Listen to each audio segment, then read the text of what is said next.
Swinging his sword, let's get that booty. What's up, everybody? Welcome to another week of the Slim Cogcast, and it is I, Slim Cognito. And let's jump right off in and let you know I've been enjoying myself, but also been keeping myself busy. And this past week mostly went by like lightning because, man, I've never looked forward to Friday harder in my life. Friday's hit, and then we get Falcon and Winter Soldier, we get Invincible. And that's amazing. And I'm considering picking up another show like Umbrella Academy or something. But I gotta be careful because there's some movies I gotta catch up on. And I don't want to drop any anime since My Hero Academia started. But here's the thing. This week I've picked up where I left off on Hotel Dusk. I found out how I was stuck. It was something that was very, how do you say, if you don't pay attention or play the game in succession, like if you take a few days off, you could easily get lost in one of those types of games, and that's where I went wrong, not the game itself. So I'm picking up where I left off. I found out where I was stuck and why, and it's getting a little more interesting. I'd say it's one of those games that have a slow build into something that's gonna hook you in, so I'm feeling it right now. Also, this past week I've been playing Guacamelee. Man, I played Guacamelee 1 back on the PS3. Maybe like in 2014, 15, something like that. And it was amazing. Oh my god. The fact that they made this game around newcomers and veterans of the previous game and it still came out perfect is great. And they had good explanations as to why you have to collect your powers again. Because used to be with Metroidvanias, you would have the problem with Samus gets to the next game, suddenly she loses all her powers, gotta get them all again. Castlevania, for some reason, you'll be super powered at the beginning, lose all your powers, gotta do it all again. And those who are familiar with that trope understand why it happens, but it got a little overused since there was two different game series that were hugely popular between two completely different companies, and they were using this trope way too much with every release. So at this point, I have to give them credit with that in that regard, because of course, you know, if for those who didn't play Guacamelee 1, that game is almost 5 years old. I'm finna spoil Guacamelee 1 a little bit, not the whole thing, just a little bit. But basically the whole point is, Juan, the main character, when he gets this legendary luchador mask from the world of the dead, then he's able to transform into this super powered lucha superhero. And at the end of the first game, you have to take the mask off in order to join your family and live your regular life. You get your life back. Now, Guacamelee 2 starts off where the first left off, where you're with your family and everything, and you're raising your children, but through depression, he became overweight because he was sad at the fact that he wasn't the hero that he used to be anymore. And him being sad about that was making him miss out on, you know, living life with his kids and his wife, of course. But yeah, so that's how it kicks off, and they do it very intelligently. You know, his time away from the mask is the time that he spent gaining weight and getting depressed and getting weaker. So it all makes sense. It all makes sense. Now, here's the kicker. When I played 2, I thought that they were just gonna, you know, rework the same stuff, but they literally made things so different and arguably fairly challenging enough. Like when it got to the point where you do the trials in the sky, it's like some type of trials. I forget what it was called. It was like the test of something. But basically all the 4 trainers that you meet along in the game, they give you these upgrades that you can purchase as long as you meet the requirements, and then you can carry on and do these challenges. And I guess it's intended to be like post-game or in-game content, since it requires you to have all of these skills unlocked in order to do it. And me, I'm the type of person who would finish up the game as much as possible, get right up to the final boss or whatever, and then I go back and do my cleanup run. And during my cleanup run, I noticed that even though all of these things were right here available, you know, like upgrade my combo attack, you know, to do more damage, etc., with these types of games that have these freeform combat, like Devil May Cry style combat, I don't like to increase my damage because more damage equals less combo hits. And I love having high combo hit combos. I mean, who doesn't? And Guacamelee is very fun in that sense with its grapple mechanics as well as its juggles and its launchers, and you got death from aboves and just down smashes in the air. It's like a single player Smash Brothers with some Devil May Cry features intact, and it's great. The most that I would describe it though in terms of it is like it's a Metroidvania first and foremost, because that's the whole backbone of the gameplay and the driving force to play the game. But as well, you could also say that it is, for all intents and purposes, a beat 'em up, and it works. It's super good. The Mexican themes on it are consistent and just as good as the first game. The music's amazing. Enemy design is very intuitive. Some of the bosses and challenge stages are so clever, and they require a lot of skill and improvisation and planning from the player that you wouldn't expect to have from a game like this. And it's really like a breath of fresh air. So I highly suggest it for anybody who likes any of the things that I just described. Anywho, that's what I've been working on playing this past week. Of course, we've been playing the Apex and keeping up with the new event. Although I don't completely understand it, it's like we keep finding these little phone tablet communicators or whatever, and you're supposed to decrypt the code, and you got to find like 3 of them on 2 different maps. I don't understand exactly how to decrypt the codes. I just be picking them up and nothing happens. So anyway, yeah, Apex been interesting though, and it's supposed to be changing the game mode like every 48 hours or something like that. But yeah, now, oh, and I spent about a solid hour and a half trying to learn how to surf in CSGO. We'll talk about that another day. Anyway, let's jump right on into it. First thing on the docket today, and the most important, the biggest thing that's going on, metro.co.uk. Quote, if you love a game, buy it at fucking full price, says the Days Gone writer. So the writer of Days Gone like went on a tirade a little bit lately, and his opinion basically summed up is like this. Quote, I do have an opinion on something that your audience may find interesting, and it might piss some of them off, said Gavin.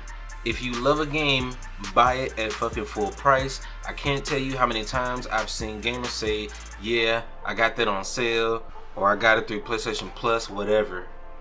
Don't complain if a game doesn't get a sequel if it wasn't supported at launch, continued Gavin. Oh, Garvin, excuse me. Continued Garvin. It's like God of War got whatever number millions of sales at launch, and Days Gone didn't. End quote. So basically, he was unsatisfied with the way the sales went for Days Gone.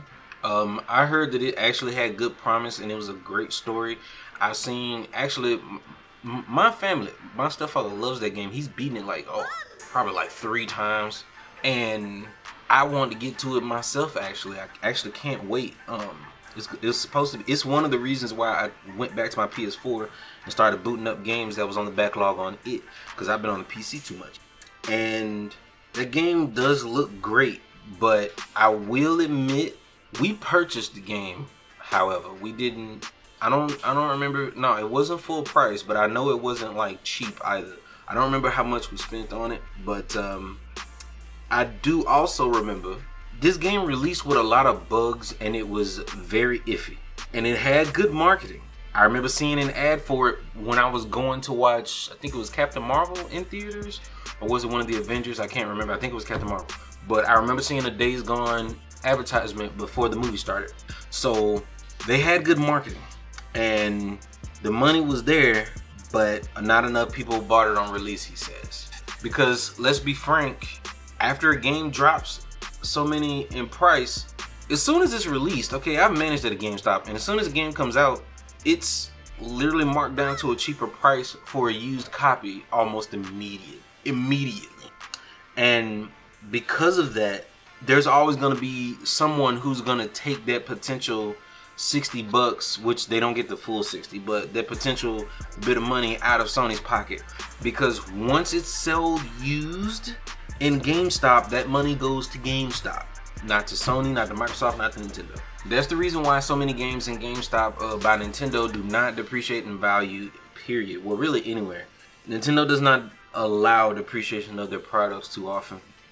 How they do it or what ways they do so, that's not in my wheelhouse of expertise. Anyway, the point that I'm making is I can see them losing so much when they hope for this is why they push pre-orders so hard, and I can see why. But honestly, it's at the end of the day, even though it's sad for them, and I do feel bad for them, even though, you know, some people say I shouldn't, but it's in very poor taste for him to say this publicly. But at the same time, I understand this is a person of passion speaking. When you're an artist or creator and something that you create doesn't go over well, you're going to be hurt by it, okay? What was it Erykah Badu said, the famous line? He said, "Be careful judging my music because I'm sensitive about my shit." Basically, that's what every artist goes through. And people forget that very easily, especially when you have a Twitter crowd, stan crowds, and whatnot, this, that, and the third, and you got your reviewers, and they'll be like, "Oh, this new album by what's it was kind of trash," or "Travis Scott fell off," or "Man, we don't know what Tyler Creator's doing," blah, blah, blah. These people, they share their opinions and they spread them around, and people who can't make a decision end up adopting these decisions and opinions as a truth. But honestly, it takes a lot of work to put these projects together in a team of people. And to say that we could just dash it away with saying, "Oh, it was bad," or "Oh, it wasn't worth it," it's oftentimes not warranted. But anywho, he goes on to say, "I took it hard, to be honest," he said. "This is just the reality of Sony. Metacritic score is everything. If you're the creative director of a franchise and your game is coming out to a 70, you're not going to be the creative director on that franchise for very long." This also sheds more light. That's the end of the quote, by the way. This also sheds more light on how messed up the game review process can be when it's very cutthroat, with Metacritic scores being the de facto, you know, litmus test to whether a company is going to stay afloat or if they're going to keep making a project of this and the third. And it's kind of bad. It's kind of real bad. But yeah, so I don't know what to call it except for a bunch of mess all together in a handbasket. Anyway, let's move on. Next thing on the docket at Nintendo Life. Nintendo is suing a reported leader of the Notorious Piracy group, Team Xecuter. So there's this guy named Gary Bowser who was notorious for his piracy group, Team Xecuter, and they were the team who found out how to hack, or made it more convenient to do so, hack the Nintendo Switch. Through these mods, Nintendo claims that they have put a lot of 79 million Switch consoles at risk through piracy, thanks to the leak that happened, what was that, about a month or two ago, with a bunch of players' information, login information, credit card information were leaked. And the reason it was leaked is because of Nintendo Switch hacking. I'm pretty sure that played a huge part into it, because that device itself has to communicate, call and request communication to official Nintendo servers. I'm pretty sure people reverse engineered, found out how to communicate, get those files, parse them, and then make use of them. And that right there is the nail in the coffin, to the point where I support, okay, game preservation and reasonable forms of piracy. I won't say I support, but I understand. But I do support game preservation. And the reason why I say that is because we'll talk about that another day. But more on the topic here, because they were dumb enough to go and try to package sniff out information that belonged to customers and getting their personal information, that's when you cross the line. You could have been fine. You could have been just fine, but you decided to go too far. And that's what makes it justified for Nintendo to say, okay, let's do this lawsuit now, because not only are you hurting the product itself, which it didn't really matter to them, as long as they were selling Switches, whether it gets hacked or not, they're fine. The only thing they miss out is potential game purchases. But the average person does not want to hack their consoles. So it's really not, it's like an unproven dollar that they can't really battle.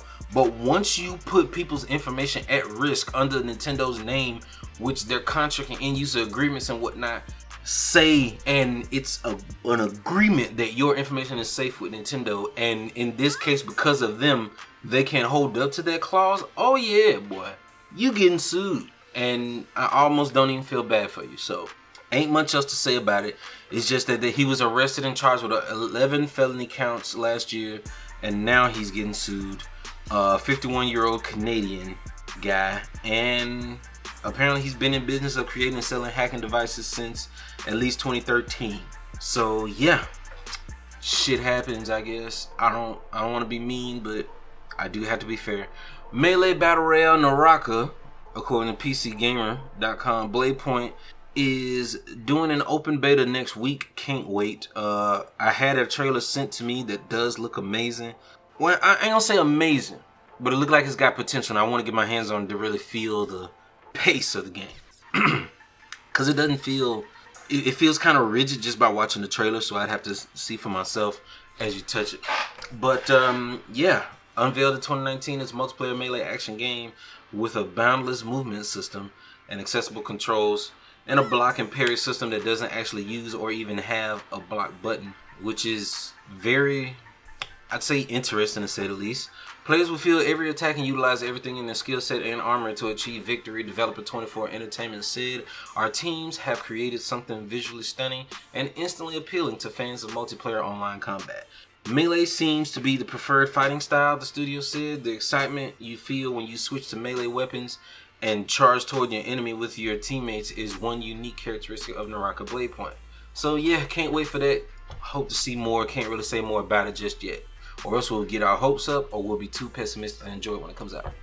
So yeah, also another tidbit about the Days Gone news is that the director, not the writer this time, but the director, encouraged the fans to sign a petition for a sequel. And last I saw, the petition was very close to completion. So who knows what Sony will do about that information, but we'll just have to see. There's nothing else there. Anywho, next, gamingindustry.biz. Apple attempts to block Epic from calling witnesses in an antitrust trial.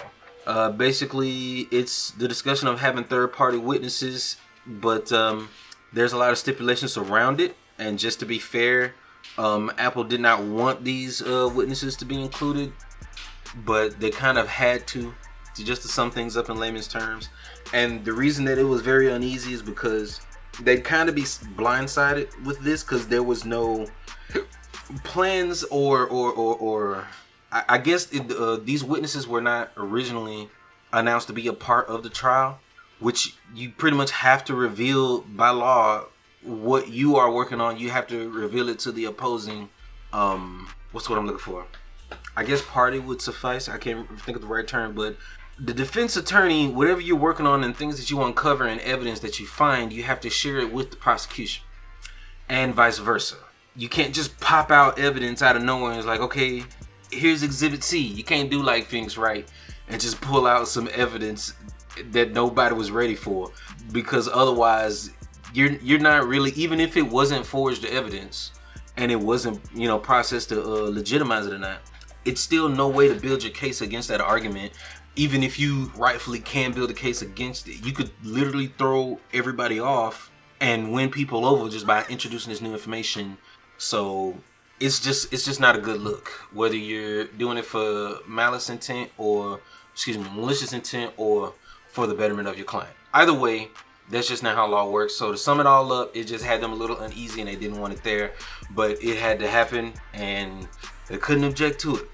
So still, keep in mind, I am not a lawyer. I'm telling you what I know just from experience or things that I've researched or studied or whatnot. And this is the best that I can give you. It's up to you all to look into it deeper and or ask the legal eagle or someone to review it, you know. So, yeah, take care. And always remember the channel motto: intentions are the most important, actions ain't nothing but loud, and words don't mean a damn thing. Y'all take care of yourself. Bye, y'all. I'm finna go.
Peace.